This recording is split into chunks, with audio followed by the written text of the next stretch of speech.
Looking at my master's photo, so much grace starts flowing into my life. Is this just my mind, or is there any reality to it in the koshas and bodies of life?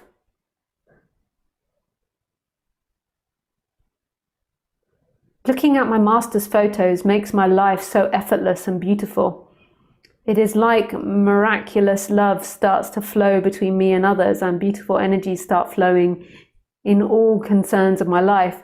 It's like washing away the person completely when Master starts being present in life.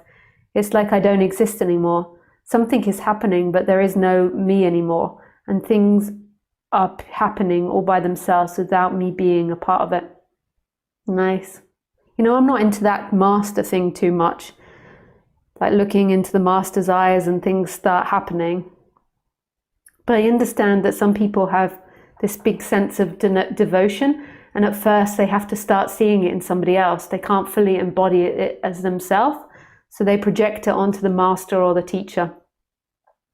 But I had started thinking about selling photos of myself and Khaleesi together for people to do the same thing, to gaze into my eyes and to get a bit of presence update.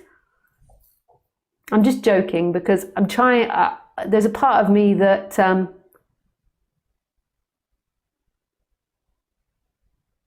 that is gently warning you a little bit about masters in that. I'm not warning you about the money thing. I'm warning you about whether the master is taking power from you or giving power to you. I've just met so many masters that are most probably narcissists, and are just about sleeping with all the young students behind the students' backs, so it's all kept in secret. And then there's this like mass delusion about the master. Like, so everybody kind of knows they're doing it, but it's sort of gossip a little bit, and they all see that the 65-year-old master has a 22-year-old girlfriend, but they excuse it as God's grace. And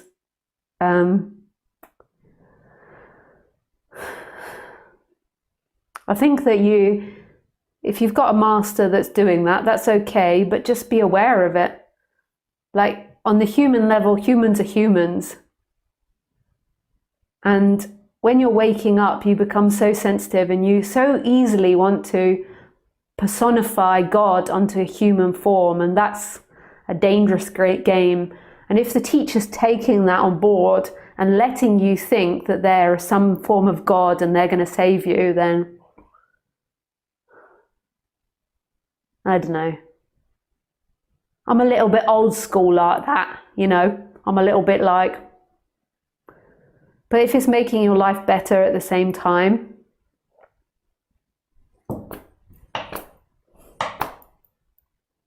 I don't know. Just be aware of these things. It doesn't mean that if the teacher is one of these older guys that's sleeping with all the younger students and then saying it's God doing it, it doesn't mean that means they're a bad teacher. It's just be freaking wary of them, in the sense that just be aware they do that and aware of their games, and be cautious.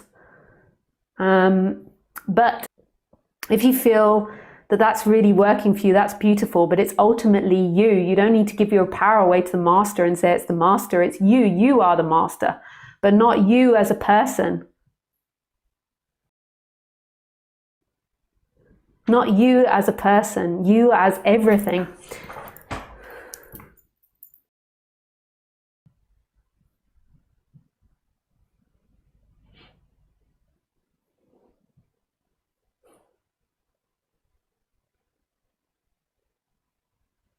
So funny and freshness to laugh with your stories, elephants and mouse.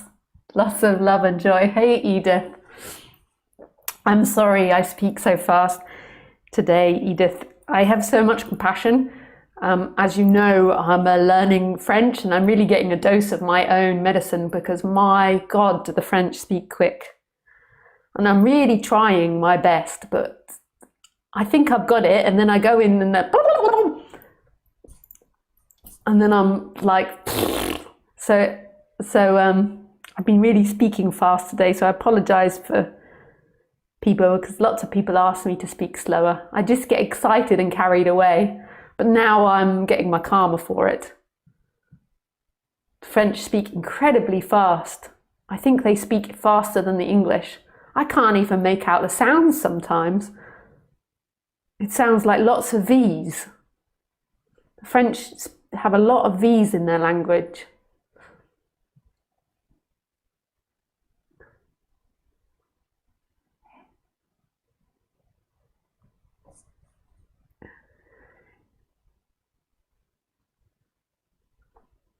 Thanks, son. But I really appreciate that, and it's really that you're really seeing yourself. But sometimes we have to see it in another human form. Hi, Archim. Lisa, you can do the same. I won't judge you. Why won't you sleep with young Chippendale awakening guys? Chippendale. I know. Can you imagine if I was walking around with a young, like always having a shirt off? It's not my style. I tend to go for intelligence.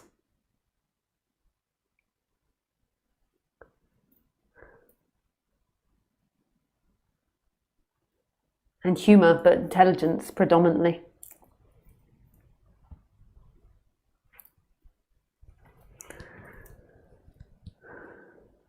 Intelligence and humour. But I'm just not that type of person. I'm not a power sucker. I just can't be bothered. It's a lot of energy to try to take power away from other people. Not that people are consciously doing it, but if you are that type of person, it takes a lot of energy to do it. A lot of motivation. But then they're not motivated to take power from other people. What they're motivated to do is to collect power from themselves, for themselves. I'm a triple Gemini, and I just love to express myself. That's one of my biggest motivators here is to express love predominantly, because it's like my heart just wants to express love. And then on top of that, I'm happy with surviving, like just above the survival level, like in the sense like I have more than just enough.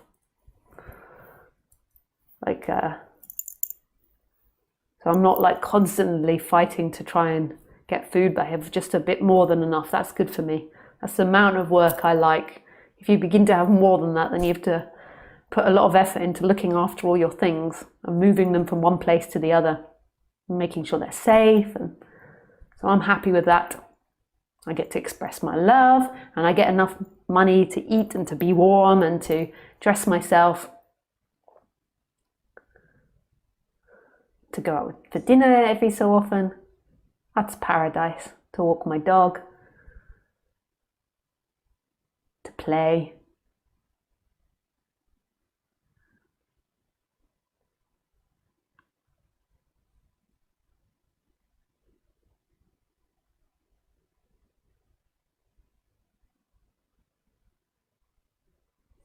Okay, we have lots of questions tonight. I follow you perfectly today. Oh, nice, Edith. Maybe I am speaking slower. Maybe the French classes are having an effect on me. It's unconsciously teaching me to slow down. I'm really determined, Edith, to master French. I've come to the conclusion now that I have to always watch in French, TV in French. So I'm reading English subtitles and watching TV in French. I'm really trying my best. I also do my class every day as well, but this is a big commitment as well. So you can choose to always listen to the dubbed version of everything in French on my TV. I'm going to dub it all in French.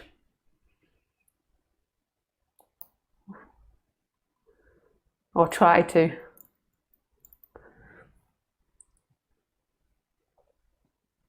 Do you still have crushes like being in love? Hi, Gordana. I kind of, my essence is love, so not really, but I love expressing love to someone, and I like to know that person. So I have a partnership and I love expressing love to them, and I love expressing love to my dog as well, and anyone else that's around me. Not making physical love, I tend to reserve that for one person, but expressing love. I love to express love. But no, I don't really have crushes like that, or fancy someone, or chase someone. Like walking around the street and then suddenly like, ooh, I don't really have that. Your essence is love. So I'm going to tell a story that I've told many times before.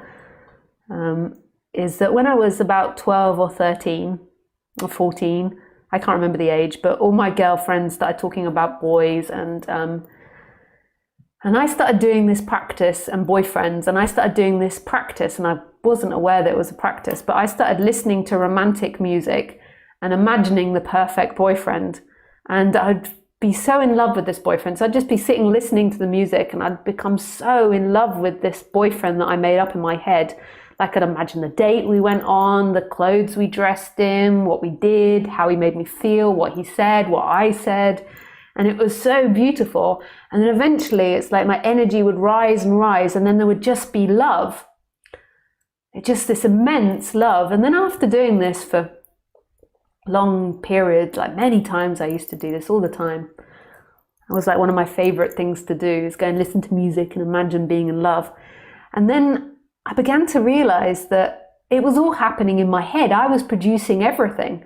Like, I didn't need to have a boyfriend or experience anything in order to feel love. It was naturally there inside me. It was like a huge well. And what I was doing is a very common Tantra practice, is that, so in Tantra, one practice that they do is they use the guru to remind themselves of their own love. So they fantasize about the guru. So they're in love with the guru, and then they sort of embody it. They pull it back into them and use that love of the other to remind themselves of love. And I was doing that, but all by myself. And then that kind of maybe had a big influence on my spiritual search, because I always knew that there was this love inside of me that didn't need a boyfriend, didn't need somebody, didn't need anything. It was this love that nobody could touch. And that love is who you are. That sense, that love, that in-loveness is who you are. When you fall in love with someone, what's actually happening is you stop seeking and you're just present. You're like, they're perfect to you. Like you give them, you get the feeling of they're perfect, like they complete you. And so in that moment, there's no seeking left. And there's lots of pleasures that happen in the body, but deep down, there's this deep sense of rest and completion, this love, this glow. And that's knowing who you are. So knowing your true love is the only way that you can really love somebody in relationship, is seeing them fresh in every moment for what they are. Because if you think the love is based on them, then what will happen is you'll get together and then you'll begin to get more disappointed and fed up with them in time, the more they behave badly, or do this, or leave their smelly underwear in your bed, or do that, or snore, or moan, or ba ba ba ba ba ba ba. But to see someone fresh again and again and again, that's true love. And that's your essence, and that's not based on anything. That's this complete mystery of who you are right now.